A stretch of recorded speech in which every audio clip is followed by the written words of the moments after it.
Hello, folks. Welcome to another edition of Creator News Live. This is going to be a fun one. We got the amazing Rich Brooks back with us. I was able to hang out with him a couple conferences this year, and if you don't have a chance to ever see him, he is an amazing speaker. I got to see him at CEX. He's just really, really good, and I'm excited to have him back on the show because not only is he a good speaker, he's also very, very smart. So, Rich, this is going to be a fun one. Thank you again for coming back on our little show here. Well, I appreciate the introduction. That was obviously written by my mom, so I appreciate you, Jeff. Well, you haven't even heard it yet. So, and Connor Brown is back in the seat too. Connor Brown, how you been, my friend? I've been great. I'm excited for today's conversation. I feel like, there's still a lot there with SEO, especially with AI and all this stuff. So it's going to be a good one today. Yeah, we've already got some people popping in. Got the amazing Dustin Stout waving hi to us in the comment section. Hey, Dustin. And so once again, Magi, one of our favorite tools that we use around here. But I'm going to hit go on the podcast machine and we will get started. Here we go. Hello, folks. Welcome to Creator News Live. I'm Jeff C. and you're not. And I'm Connor Brown, and this is the show that keeps you up to date on what's happening in the world of creator news and more. You ever wondered why your content is not getting found the way it used to? Maybe you've noticed search shifting under your feet and wished you understood what is really going on. Or maybe you're looking for a clearer path to help your audience discover your work in a world shaped by AI. If any of that sounds familiar, you are in the right place. And today, we're excited to welcome someone who has been guiding businesses through these challenges for nearly 3 decades. Rich Brooks will be sharing his experience, his practical insights, and the strategies he uses to help creators and companies stay visible online. So sit back, clear your schedule, clear your mind, and get ready for this week's episode of Creator News Live. Rich, how are you doing today, my friend? I'm doing great. Thanks for having me back on, Jeff. Great to see you. Connor, great to meet you. This is fantastic. I didn't realize I was honorable enough to get 2 hosts today, so I'm really looking forward to this. Connor is what keeps me in line because I will go down rabbit holes. But before we get in a rabbit hole, I want to do a big shout out to our sponsor of the show, Ecamm. You can find out more about them by going to ecamm.com/Jeff. You can save 15% on your first purchase by using code Jeff15. They are what makes the show happen. So we are very, very thankful for them. We just got done with Thanksgiving. So yeah, we're going to talk about being thankful for Ecamm today. But we are going to do the thing that we always do. Now we have started doing these amazing AI intros for Rich. So without further ado, we're going to play a Rich Brooks theme song. So here we go.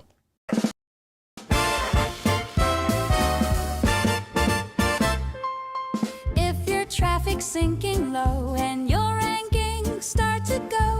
Rich Brooks joins us on the show, here to help your business grow.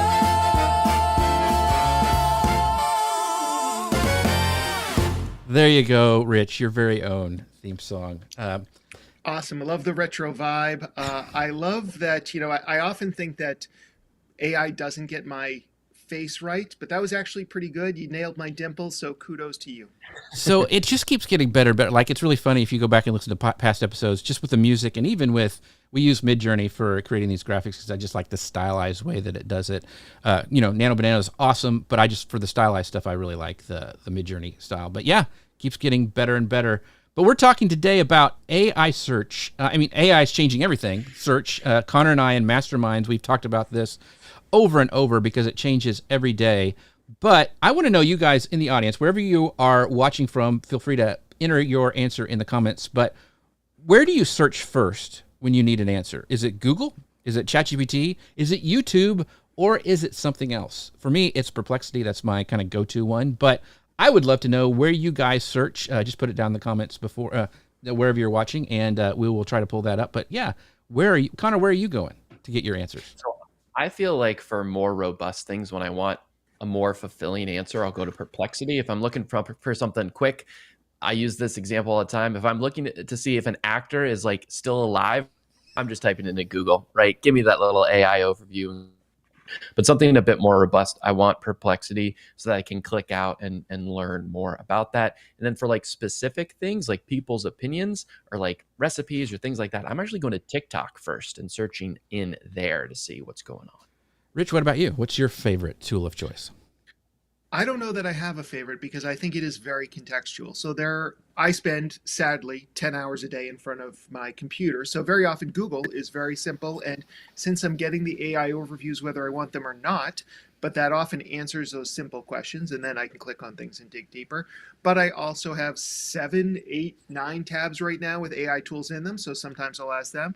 And then there's the actor question. I'm sitting, oh, who was that? What was that guy in? What was, and then I either open up my phone and I go to IBDM, IMDb, and look up there, scream out to what I'll call right now Lexi, and say, hey, Lexi, what was that movie with the dog that went to space? And then Alexa will give me the answer. So really, I don't think, and I think I'm representative. People will always search, but it is going to be what is the easiest path to get the kind of answer that you need right then. And so this is a great point. And Connor, you're exactly right. It depends on the kind of depth that you're looking for. Do you need to just know when Washington's birthday is going to be next year? Or do you need to know why Washington decided to cross the Delaware? And that's a deeper question, and you might look for a different place to get your answer. Yeah. I still, for some reason, Perplexity is the one like on my phone because it's so easy. It's got a great app. I even actually use it to read news a lot of times because it's kind of got almost like a Feedly like interface where I can see the stuff that I want to see, like text news and all that kind of stuff. So that's just me. Which is probably why the New York Times is suing them again. Probably. Exactly right. Exactly right.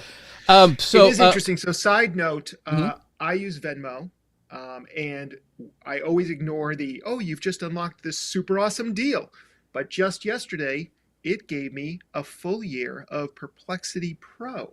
So now I am a Perplexity Pro user for at least 1 year. I thought that was a pretty amazing deal. I did the exact same thing because I had been using the free version, and then I said tie into Venmo. I'm like, they already know all my data anyway. I might as well get a free year of Pro anyway. We'll see what happens. So very, very cool. So we've got some people answering the question. Ralph says, I search my mind first, then I go to ChatGPT. I also search Ralph's mind first. I forgot to mention that one. Ralph is amazing. And Dustin says 7 to 9 tabs of AI stuff. He's right there with you. And then Sean from But Mostly Disney says, I still use Google, but my 84-year-old mother-in-law had me install Perplexity on her phone the other day. Wow. So, yeah. It's amazing who's using this. I like that she knows what Perplexity is and wants to start using it, but still need help downloading it to her phone. That's cool. Yeah, that is really cool. Love everything about that sentence. Yes. So let's dive into some of the stuff that Rich has said. So, Rich, you wrote that informational SEO is dying. And what does that particularly mean for creators and small businesses who rely on those top of funnel pages? I know you have an agency. You do this for a lot of clients.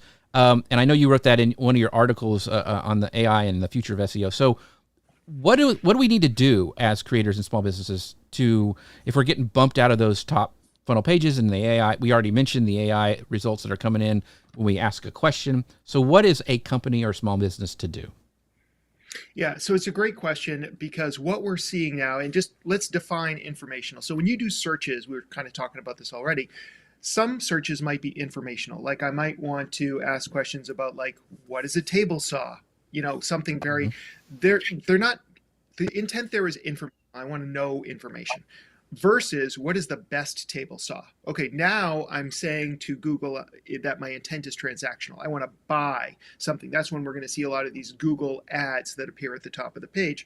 So understanding that informational searches for whatever your business may be. So I run a digital agency. People may want to know information about Google ads. Like, would Google ads be a good idea for my business? That's an informational search. A lot of times now, in fact, I would say in 90% of the cases, Google is going to give you that AI overview.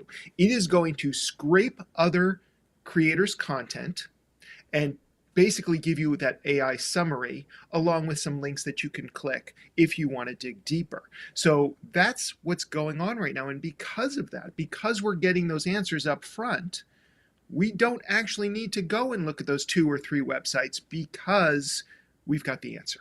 So that's problematic for all of us who are content creators who have been leveraging the power of Google by creating blog posts and other content that Google then directs people to, but now Google wants to keep that traffic for itself. So those informational searches, which in many cases were low converting traffic to our website.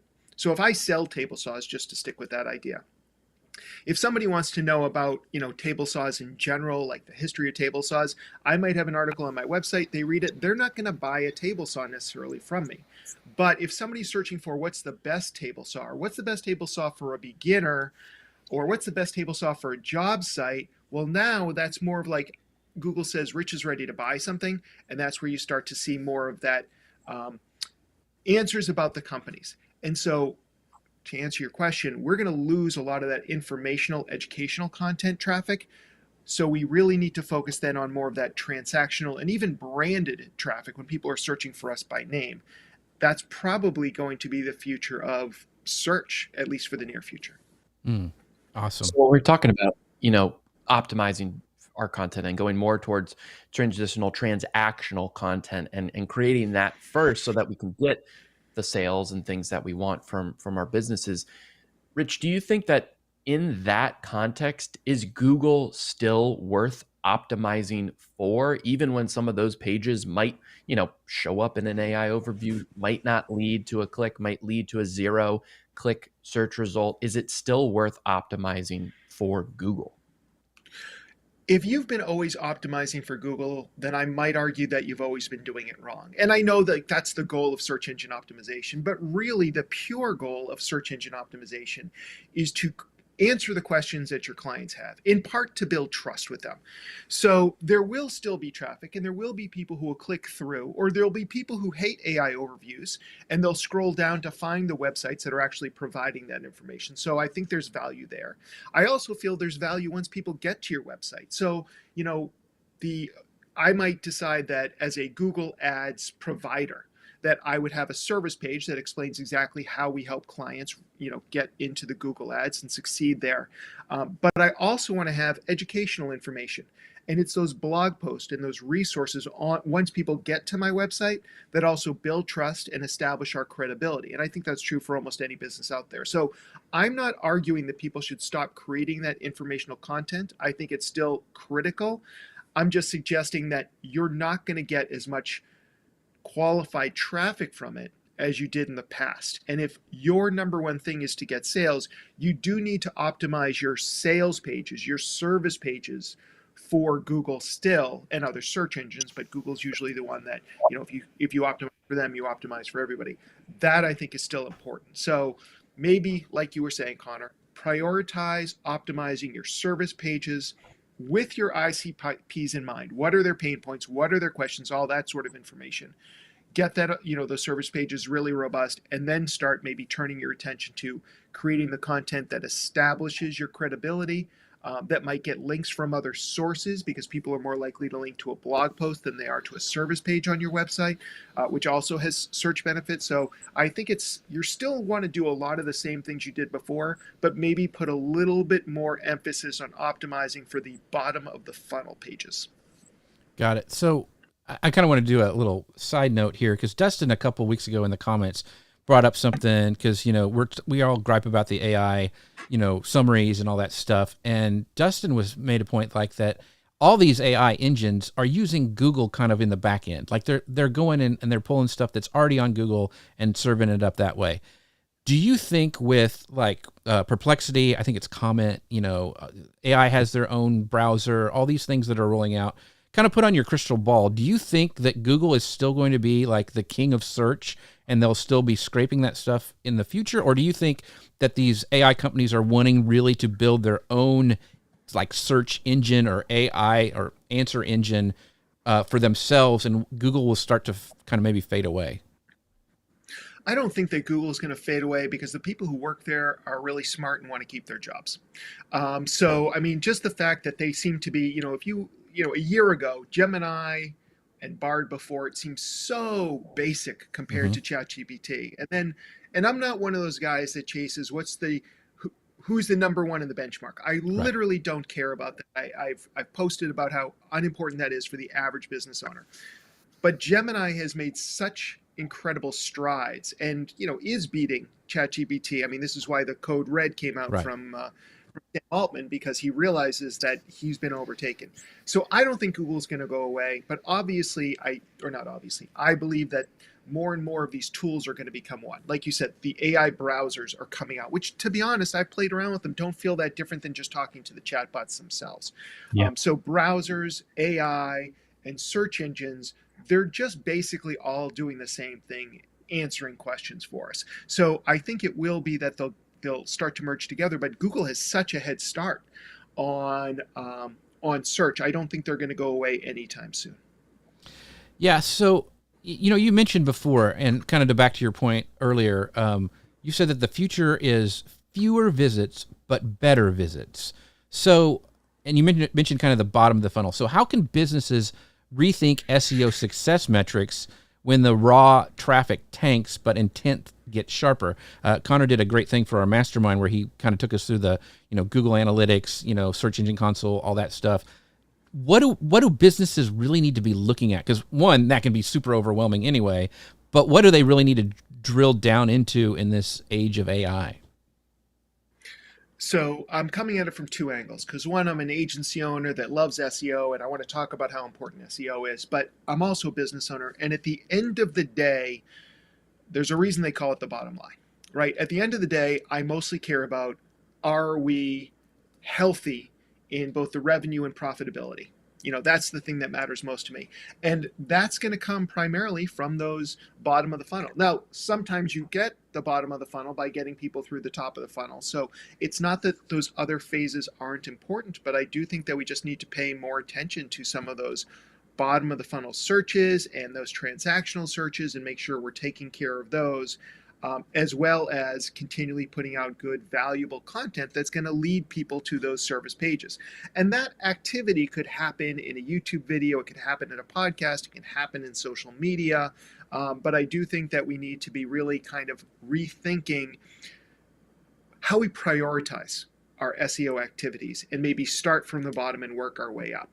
And also, Connor, you mentioned Connor, understands GA4, Google Analytics. And so setting up some things in Google Analytics to track your AI traffic as well.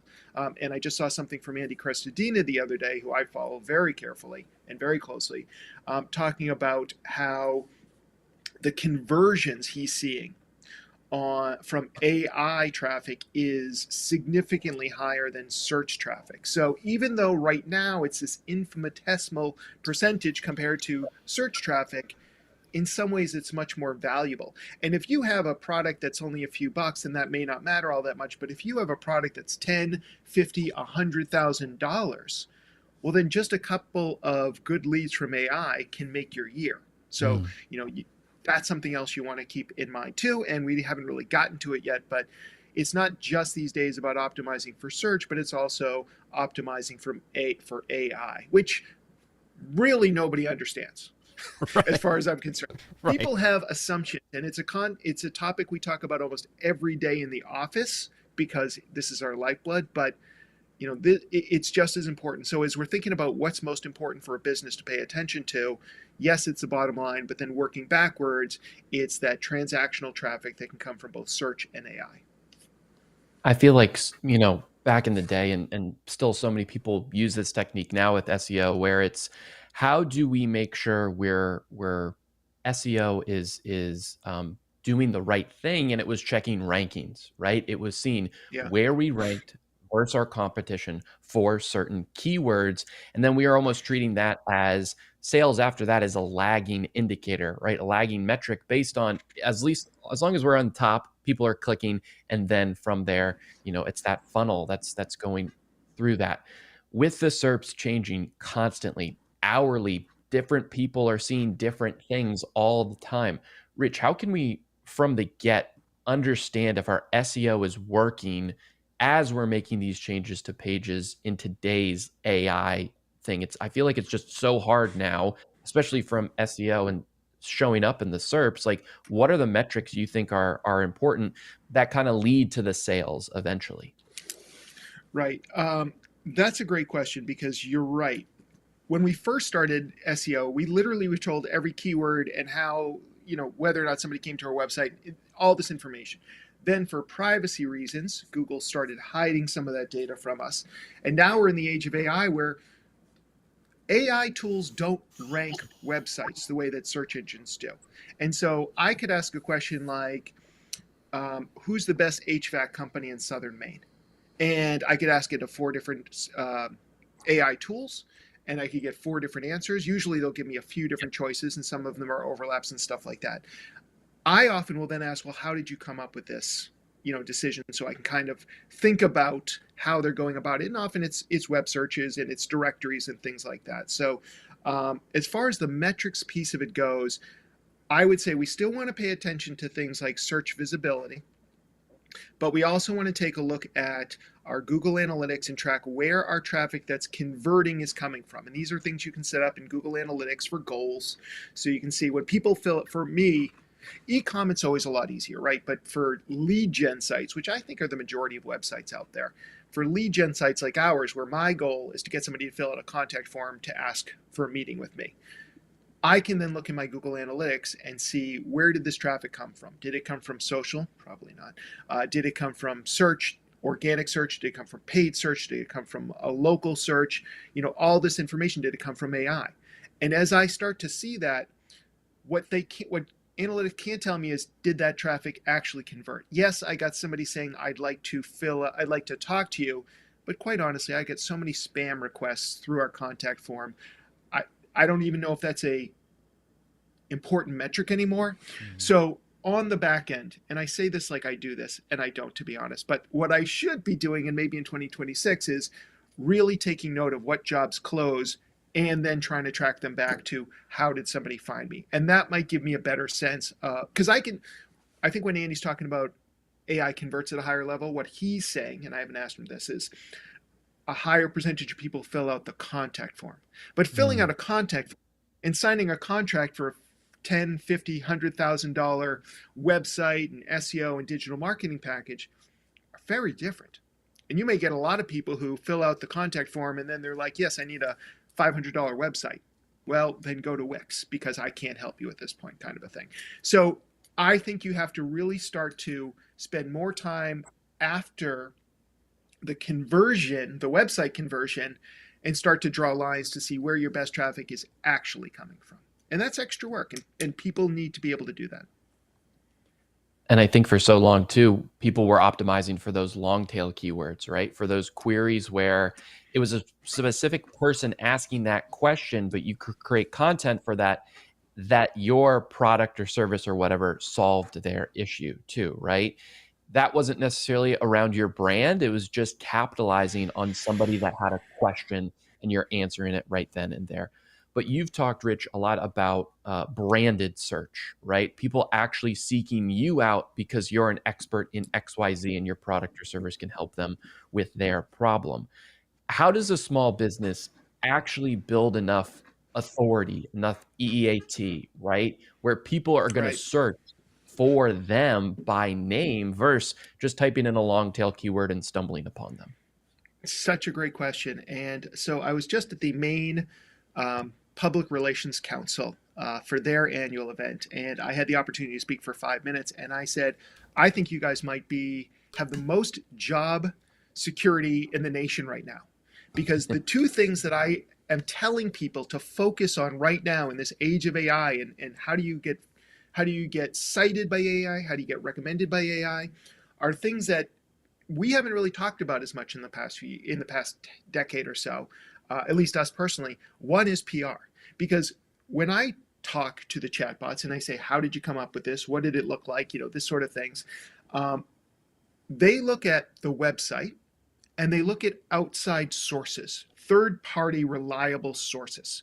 So in my mind, and I can't prove this yet, but this is the kind of work that I'm doing, and this is the path I'm following, is that I want my website to tell the story of my company in terms of what we offer and why we're the best and all the sort of stuff that we've always kind of done.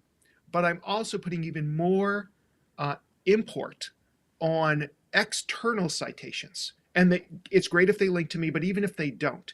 So making sure that you're listed in all the directories. So I went through this experiment this week, and I asked, who is the best digital agency in Maine? And all the AI tools that I use, I use Perplexity, I use Claude, I use Gemini, and I used ChatGPT. And I basically asked that question, and none of them said there's one. They said it depends what you're looking for. Is a typical marketing answer. It depends. And then they listed the top ones. I was very happy to see that in every single case, Flyte New Media was mentioned. So that made me feel like we must be doing something right. But then I would ask, like, what directories or resources did you use to determine this? And I actually created a Google spreadsheet to track all this.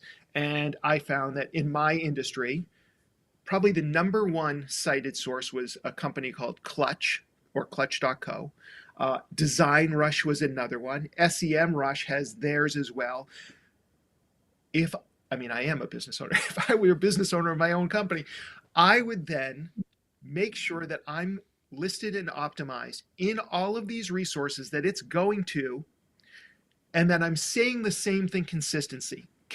It's called being an entity. So the entity of Flyte New Media is that we are a top-tier digital agency offering branding, web design, and digital marketing to small to medium-sized businesses in Maine and beyond. Like, that's basically what I want every AI to think about or to say when people ask. I need to say that on my website, and I need to see how I can get other people to be saying the same things. And that could include things like, if I go to Design Rush, and that's not one that I've really used all that much before, but I'm sure that I can get a page up. I'm sure that I can put my own about section in there. And then I could probably pay for a little bit more visibility, which might boost that as well.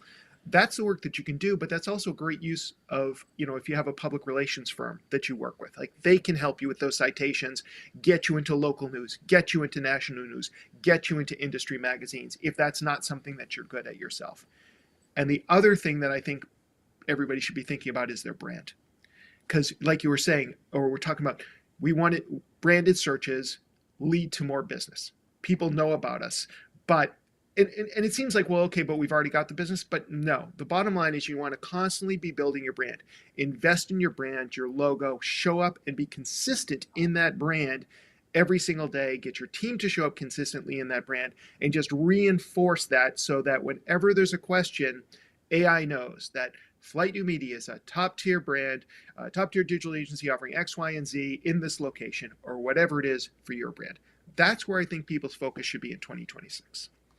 That's awesome. There's a lot of stuff there I want to unpack real quick, but Amy Keys says, yes, PR girl here. She does PR for the biggest museum in the world. So I'll just leave it at that because I don't know if I can say it legally. She says, gave a Comms 101 course to a group of interns this morning. She goes, you are my new best friend, Rich. So you got a new fan there. You need to check out Rich's podcast. It's amazing. Agents of Change. So make sure you guys do that. But I wanted to kind of go back because you mentioned a lot of things in there on how business can do this and talked a lot about outside citations. It sounds a little bit back in the old days of the SEO bros where, the link farms where you would like go and you'd be on it and that would help and you'd want to get from a .org and all that stuff. Are we moving back that way to, do we need to have those kind of outside links coming in because we need to be that trusted source that those LLMs will quote? No, because I don't think that's a way of building trust. I think that's a way of building distrust, if anything. There was a reason why link farms went out of fashion very quickly because they started getting punished for showing up there. I would argue that the advent of AI, or basically the democratization of AI, everybody being able to use it, the tools being everywhere, is causing both branding and PR to be more important than they've been in maybe a decade. And that's kind of like what my point is here, is that yes, you want to get citations, but they have to be citations from something that the AI says this is a logical source. So when I asked that second follow-up question in this little survey that I did of those 4 tools, I literally was curious, like, where are you going for this information? Because I did something similar a month or so ago, and I one of what, I don't remember what the tool is, but it says, oh, you're listed in Tech Behemoth. I'd never heard of that. But then that tells me, okay, well, maybe I need to go investigate this source. Is this a trusted source? And if it is, then I have to invest some time in creating my page there and getting listed there, possibly doing advertising. I have no idea. But that's kind of what the process is like. But if it's just some random website in the middle of nowhere, well, AI is not going to be going to that random website. The AI knows that it should go to relevant directories, relevant media sources, and that's where we should start our PR journey to get those citations. And it's grunt work for sure. But the bottom line is that's, I think, going to be important. We just want to make it as easy as possible. Just like we wanted the search to make it as easy as possible for Google to recommend us, now we want to make it as easy as possible for the AI to recommend us. So, Connor, before we move on, think of any other questions because you are the marketing genius behind everything. So, but I have a question for Rich on this note. Like, so what is the importance for businesses for like video, doing live video, stuff that AI can't do really well right now, and like podcasting. So, and I know you're a podcaster. So what are your thoughts on how that will play into discoverability moving forward in this age of AI? So, by tomorrow or by the time this is published, who knows, maybe AI is going to be doing video better than we can do, so to speak. But if the question is about like, does it help our discoverability? It absolutely does. I mean, we were talking earlier and Connor mentioned that he goes to TikTok for some of his searches. Okay, so if I want to be one of the sources that Connor's always turning towards for one reason or another, then I know that I need to show up on TikTok. And yes, I could do some stuff in AI, and people have to create that sort of avatar or virtual influencer, and maybe that'll make a difference. That's not the path I'm going to choose to take. I believe, and I think it is dependent on the type of business you run. I believe that people want to work with people. There are times where they might want to use an automated system because they don't want to work with people. But in general, like especially something with a service-based industry, is they want to be able to trust the person and the people behind that brand. Mm-hmm. So doing video is very helpful and can help establish you as an expert in whatever you want. So if I run an HVAC company, maybe what I'm going to do is create little videos on TikTok and shorts on YouTube and all these sort of things that kind of show people how to fix some of the minor stuff themselves around the house. For example, like, hey, if you're hearing this, this probably means this, but it could be the sign of a deeper problem, yada, yada, yada. Like, I'd be creating that video content because I want people to see the owner or one of the workers showing up as a person and providing good information, and that builds trust. So I think that's really important. From an AI standpoint, the videos probably get transcribed automatically at this time, and that content may show up in some database somewhere. And then it's like, oh, Rich Brooks, the head of Flyte's HVAC department, is an expert in this, that, and the other thing. And that helps establish that entity of Flyte being an HVAC company, which we're not. I probably shouldn't have even said that. I'm probably causing havoc in my own. You're can search for that now. Yeah, exactly. Right. Jeff, I'd love to move on to this next section because I think there's a lot there about creating this high quality content using AI, which I think a lot of people are interested in having AI be this sort of virtual assistant, right? So, Rich, you talked recently in an article. You said AI can produce good drafts, but not great writing. So, what do you think specifically makes the human version better, especially when we're about to publish whatever content we're talking about? We're talking about the human touch with all of that, but what specifically are the things that you look for or you've noticed that make the human version better than just going with AI from the get? Maybe it's imperfections, but also real world stories. So there's an amazing article this week in the New York Times called "Why Does AI Sound Like That?" And talking about things like why does it use the M dash so often, and why does it always say X is not Y, it's Z. Like there's like these things that happen all the time. And it was so funny because somebody just sent me something that they're like, oh, I did this deep research and this, and then I did this, and it was written by this. And I read it and I was so disappointed because I could tell that it was AI, and it just hurt. As somebody who likes to write, I always say, I know that AI has been trained up on Shakespeare and Milton and Stephen King, and yet I still think I'm a better writer than it. Because I feel like it's just, if you're not a good writer, AI can help. And I think that even who I love to write, I use AI a lot, but not on that final version in most cases. So let me give you an example. So I might say to AI, I want to write an article on microphones. I would definitely use AI to do the research on the best microphones and what they're good for and beginner versus advanced and things like that. You pull in some data. I'm doing it right now I'm going to be doing a Gifts for Geeks episode on 207, this evening news magazine that I appear on. I leveraged AI to do the research for me, but I'm going to go in and I'm going to write my own jokes and my own takes and my own thoughts on these sort of things because I'm going to be the one showing up on screen and I don't want the whole thing to be AI. Right. I might also use AI to polish something that I've written to be like, is this clear and coherent? In fact, at Flyte, I created a custom GPT for my team because what would happen is somebody would write a blog post, they'd hand it off to somebody, usually me as the editor, and I'd have to go through it and I'm like, there are things that we do in every article and you haven't done those things, and plus you're not using the Oxford comma. So obviously stop and go put those in. I created a chat GPT trained on Flyte's voice that everybody is required to first run it through the chat GPT, custom GPT, get it back, make the changes, and then hand it off to another human being. That saves like 2 hours of human work right there, but it's still not that final version facing the client. It's still, and one of the things that it says is there a real world example that you've either seen or done that's leading off this story? So those are some of the things that are important to me, and I am Flyte New Media. So I require it of my team to make sure that we're not just spouting out something that we read somewhere, but instead we have some real life experience that we can tap into. So as a follow-up, I want to pull up this comment by Dustin because I'd love to know your thoughts. He goes, if you haven't seen AI write fully finished, ready to publish content, you just haven't prompted it well enough.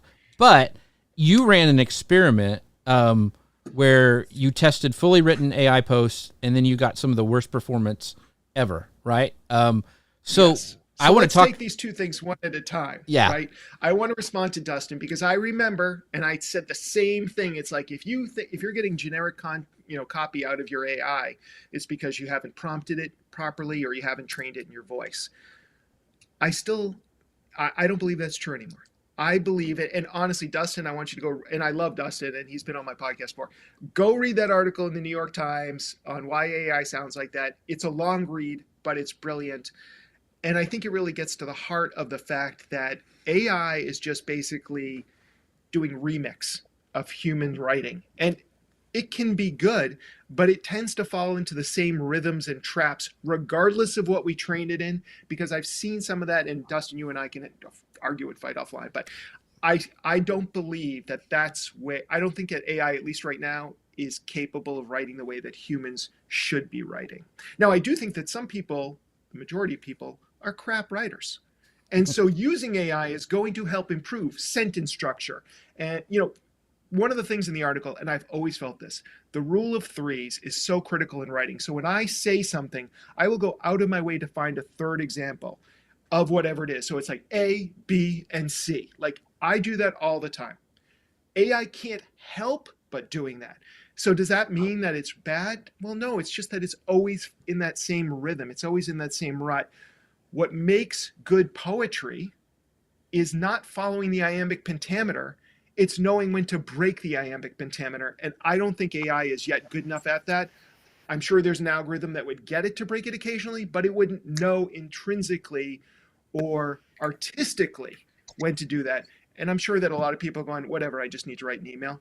Fine, use AI for that. Although I will argue, I never like the idea of having AI write important emails for me because so much can be lost. But I will have it check my tone when I'm really angry at an employee or a client. Right. And I'm like, please tell me I'm being petty here. That's how I choose to use it.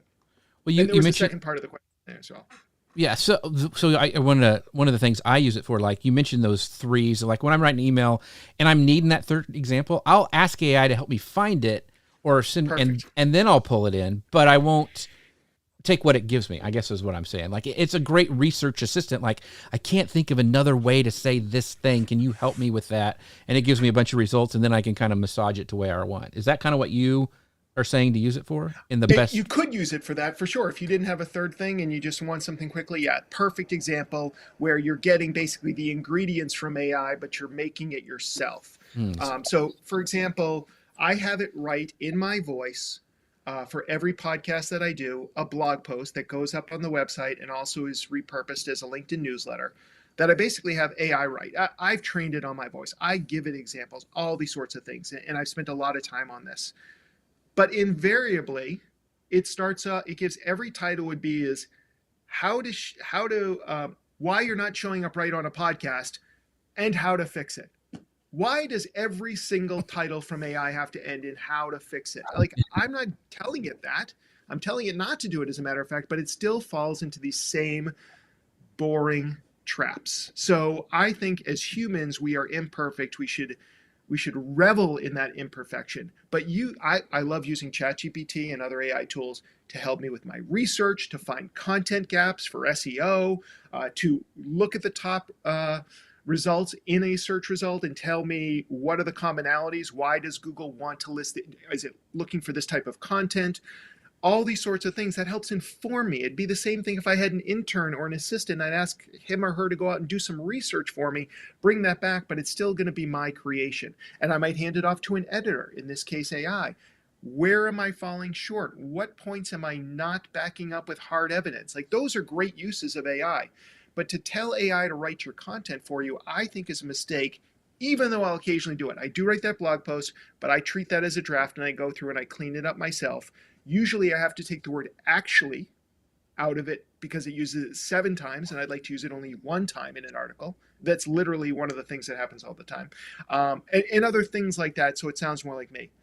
Now I will let it write the social posts for those podcast episodes because I don't care about them.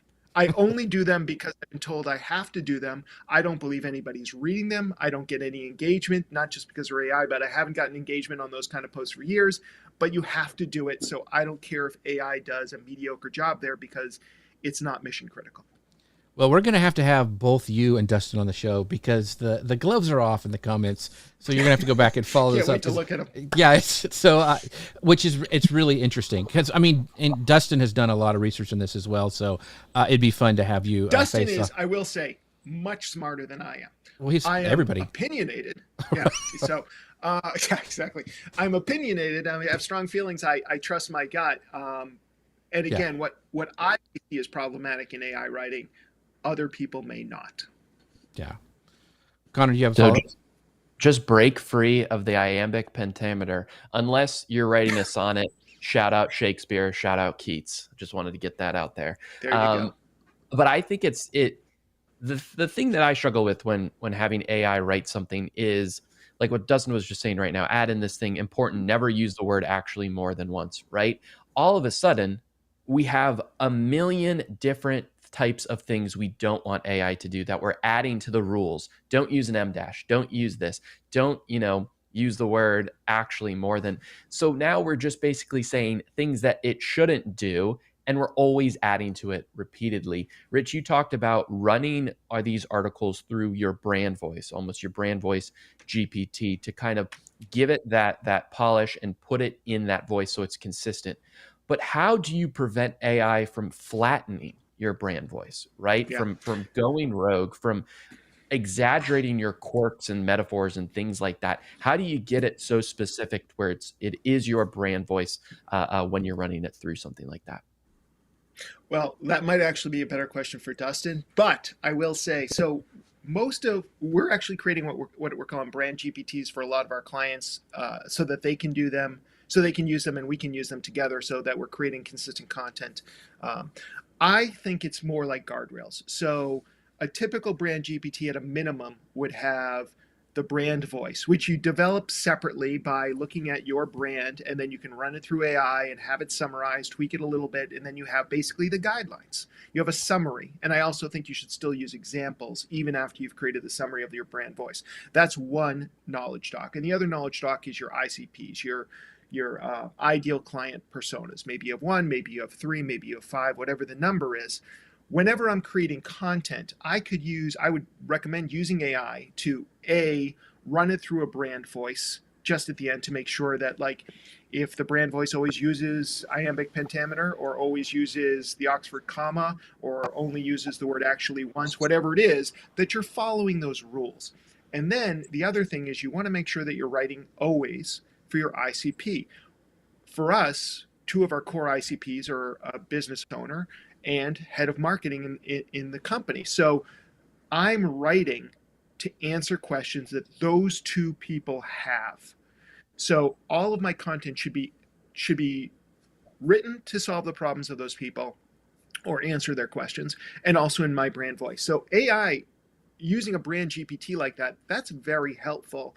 That kind of helps us paint within the lines. But I still think that one thing that AI can't do is it has no personal experience. So if I want to talk HVAC, and I have some story that explains why I'm so passionate about this, well, yeah, AI could fabricate something, but that's not the same. Instead, I can talk about this one time with a homeowner who didn't want to invest in the upgrade that I was recommending, and 5 months later they had to bring me in for a much more expensive home repair.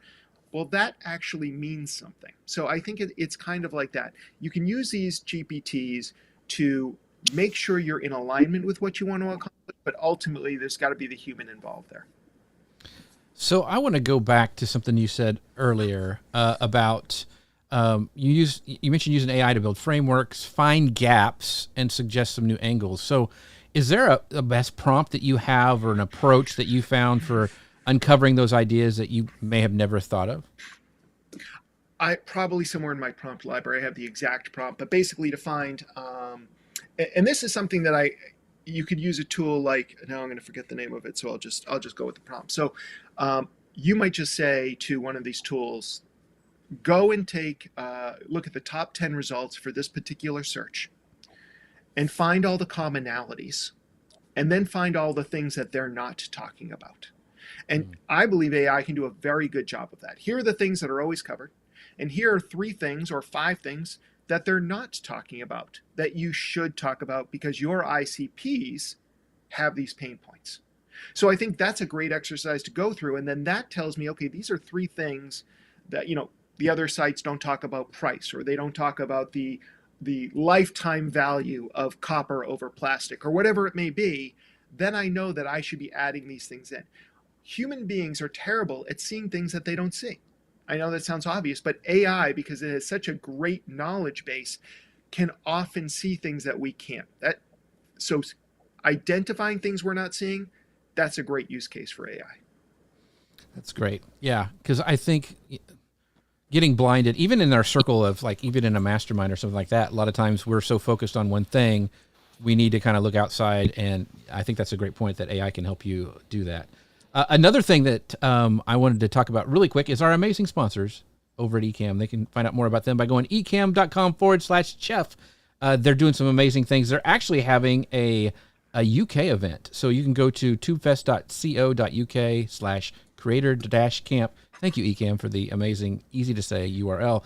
But you can find out more about that by going there. It's going to be amazing. It's going to be April 23rd through the 24th in the UK. So if you are a UK viewer or listener, make sure to go and check that out. Really quick, I wanted to, before we kind of move on, I want to know from the audience, wherever you're listening and watching from, let me know in the comments, if AI could cite your content tomorrow, what topic would you want to be known for? Connor, what would be for you? What would it be? Where to get a beer and duh. Say that again. You kind of cut out. Where to get beers in Walt Disney World. Okay, that's a good one. Yeah, Drunk Disney, Connor Brown. That's not what's your real TikTok handle that you want people to go to? Theme Park Happy Hour or Vacation Kingdoms. Yeah. Anyway, we're going to talk next as we wrap it up. Gosh, this goes so fast. Rich, you have been an amazing guest. I could talk with you for a couple hours about this stuff, but I wanted to talk about the future. What's going to happen? I mean, we're all just guessing at this point, but you are deep in the trenches.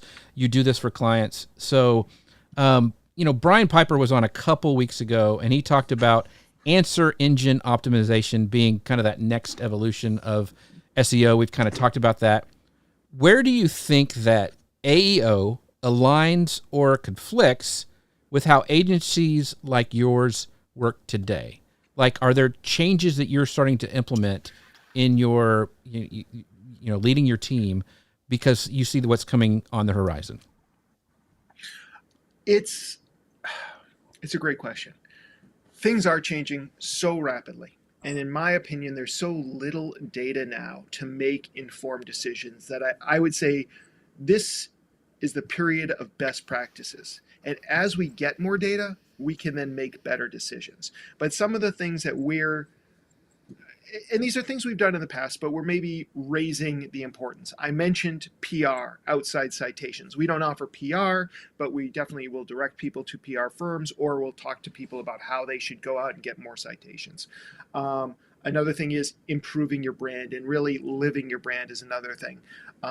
Beyond that, we're looking at things like making sure that schema appears on all pages, and that's a slightly technical language that you can learn more about it online. But the bottom line is it helps the search engines and now AI better understand the content that's on your website. That seems to be something that's helpful. Consistency. So, make sure we're going through not a rebrand right now, but we've been doing more in the branding space. So as we're about to launch, or in the next few months, we'll be launching a new website. And it's really a change for us, where we'll be saying the three main things that we offer are branding, web design, and digital marketing. And now we're not known for branding. So it is going to be some work to go and find all of our citations and kind of update all of these places where we're talking about branding, the kind of branding work that we do. That's something fairly new. If you asked AI now, like, who are the best branding agencies in Southern Maine, I doubt that any would reference us, even though my creative director is doing amazing work. I need to do some work to get it out there. So I think showing up consistently and making sure that you appear and are described the same way in as many places as possible is going to be key to discoverability. And a lot of what we're talking about now is still a lot of the stuff we've talked about with SEO. So yes, some things will definitely change, but I think a lot of it is just best practices on how do you answer your ideal customers' questions. And that's both from what are their pain points and where are they asking those questions. I love that. I think that encapsulates so much right there. Answer the right questions your ideal customers asking, and where are they asking those questions, and go there. But Rich, you've also talked about how, you've predicted that websites are going to become this B2A hub, right? Where it's a business talking to an AI agent directly, or just the AI agent is picking up the content that it's talking about. For a small business, for a solopreneur, an entrepreneur who has a million different things they have to learn, and now they have to kind of understand and navigate these waters of working with AI agents, what does that look like practically for someone with a small business website to get their content to talk to AI agents? So I don't remember saying that exactly, but I say so many things. I probably did say it at some point. I would say that if you're a small business and the marketing isn't the main thing you're worried about, and you just want to do good work, but you understand and appreciate you have to be aware of the things that are going on, I'm not suggesting that you should go out and learn schema code and put it on your website. But I would take a look at everywhere that you show up, both on your website and elsewhere, and these directories as well that people use, and that your description of what you're offering is true and consistent. And the other thing that I would think about is when people go to AI tools, they often ask more, long tail would be the SEO term for this, but more nuanced questions, more difficult or complex questions. I would, and this is one of the things we're rolling out in our new website, and we've started doing for our clients, is having an FAQ on every important page on the website. What are the questions? So that you're basically asking and answering. And FAQs kind of went away as people started to build them out into their own pages for blog posts and stuff like that. But I'm seeing now that one of the best practices, so in a year from now we may say it's stupid, but is having those FAQ pages or FAQ sections on the important pages on your website, which again just gets back to what we've been talking about all day, is answer the questions your ideal customer is asking. So you can ask and answer those right away. And one of the tricks that I've been playing around with lately is asking AI, like, what questions are you asking when you do the search to find these sort of things? And AI, and this is a debate we had in our own agency mastermind the other night, because if you ask AI what questions you ask, they give you one answer. When you look at the underlying code using this very long string of things that I don't understand, it gives you different answers. So in part, I'm like, do we even trust these things? But the bottom line is, if you took both of those lists and you put them into an FAQ and answered them, you'd probably be covering all your bases. So final question. Last time you were on the show, you mentioned that AI models still need that high quality human content or they degrade. So there's been a lot of talk in the news about AI slop. So how can creators protect themselves when the web becomes like 90% AI generated noise is what they're saying. So what can we do to stop that from happening for our businesses and our presence online? I would just say don't be putting anything that was created by AI up without you putting your own take on it. I don't think there's anything wrong with using AI. Half of my browsers open right now, tabs open right now are AI. I use it constantly. I love it. I have debates with people all the time about it. But I mean, the bottom line is I can't protect against AI slop. I can only protect against our content, Flyte New Media, the Agents of Change, Rich Brooks, from producing that slop. And there is concern that AI is training off of AI created content and it's just becoming weirder and weirder. And that's fun on some level and it's horrifying on other levels. I know you have a lot of creators who pay attention and follow you guys. And so I would just say, continue doing your best, most imperfect work possible and be putting it out there, because I think and Dustin will disagree with me, I think AI tends to round the edges on a lot of stuff that shouldn't be rounded. And I think that there should be prickly parts and dark parts and imperfect parts in the content that we create, because it reflects who we are as prickly and imperfect people. I think that should be celebrated. So yes, find where to use AI to help you create better content, but you need to make sure that you're showing up and you're proud to put your name on whatever it is that you're sharing with the world.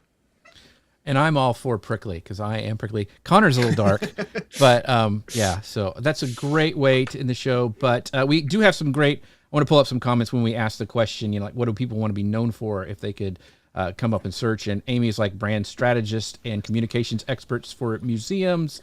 And Imagine with Gretchen says black and white photography and children's literature, 2 different channels. So, and then, and Amy even said, look, I did a check while Rich was talking and my name does come up. So that was very, very cool for her. And Justin wants to say, hey, just want to let everybody know I love Rich. So I guess the good debate we're having in the comments was awesome today. Mutual admiration society, no doubt. That's right. That's right. So once again, Rich, such a great show. Tell people where they can find you and make sure you mention your podcast because it is an excellent podcast. It's one of the OG marketing podcasts out there. So it's a really great one, Agents of Change. But talk about that a little bit, Rich. Before I do that, I just want to say this has been like such a great hour of my life. This has been so much fun. And, I'm on a lot of podcasts. I get a lot of interviews, but this one was different. This one was interesting and it was very engaging. So thank you. Thank you both for that. If people want to check out, if you like podcasts, check out my Agents of Change podcast. It has been going on for over 12 years. We're about episode 607, 608. So, hopefully got it nailed down by this point.